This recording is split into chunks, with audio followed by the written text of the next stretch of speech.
In today's episode, tensions continue to rise in Asia, the Russian flag is raised over Bakhmut, Portuguese citizens take to the streets, and there may be good news on the horizon for a shorter work week.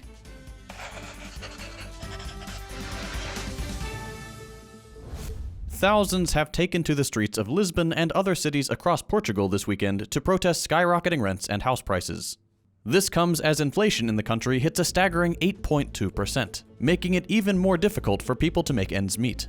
This represents yet another protest in line with several strikes across the educational and transportation sectors at the start of April, all of which have had overlapping demands regarding inflation, stagnant wage growth, and a lack of opportunities, especially for young workers. As one of Europe's poorest countries, more than 50% of Portuguese workers earn less than €1,000 a month, with the monthly minimum wage at only €760.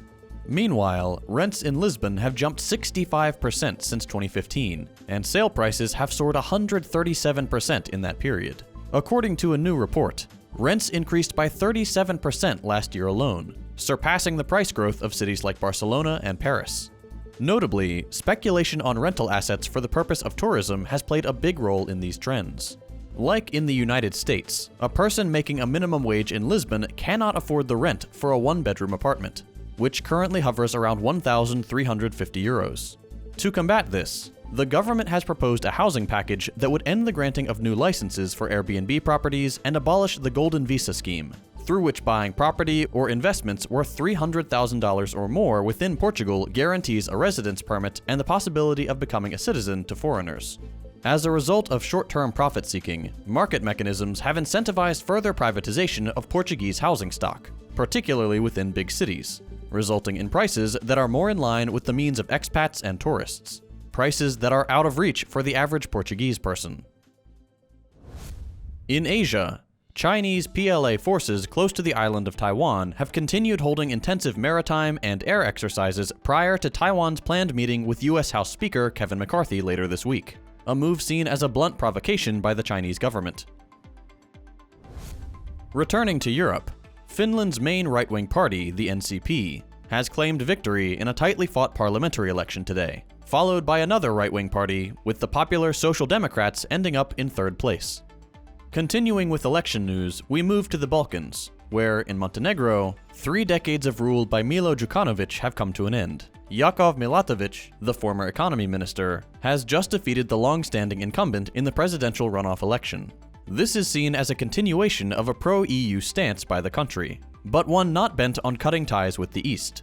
In stark contrast, Bulgaria's 5th election in the last 2 years has resulted in another insignificant split between the country's top center-right and pro-Euro-Atlantic parties. The country's government remains in deadlock with new elections likely to take place. In news about the Ukraine war, claims over Bakhmut continue to pile up. Russia's Wagner Group has claimed legal control of the city, raising a Russian flag over its administrative building. But Kyiv says its forces still hold the eastern town, describing the fighting there as, quote, particularly hot. Only time will tell who has and will maintain control, with the outcome likely to serve as a hefty army-wide morale boost for the victor. In Russia, an explosion in a St. Petersburg cafe killed Vladlen Tatarsky, one of the most influential war bloggers in the world, with over 560,000 Telegram followers. This is the second high-publicity case of the killing of a pro-Russian media personality since the war began. Last year, a bomb possibly intended for Alexander Dugin, the far-right philosopher, ended up taking the life of his daughter Darya. In tech news, Twitter removed the verified badge from the New York Times' main account on Sunday, a move that billionaire owner Elon Musk pushed for overnight after learning that the news organization would not support his pay-to-own Twitter Blue policy. Elon is scrambling for allies with each consecutive controversial attempt at making Twitter more financially sustainable. McDonald's is temporarily closing its US offices this week as it prepares to lay off corporate employees.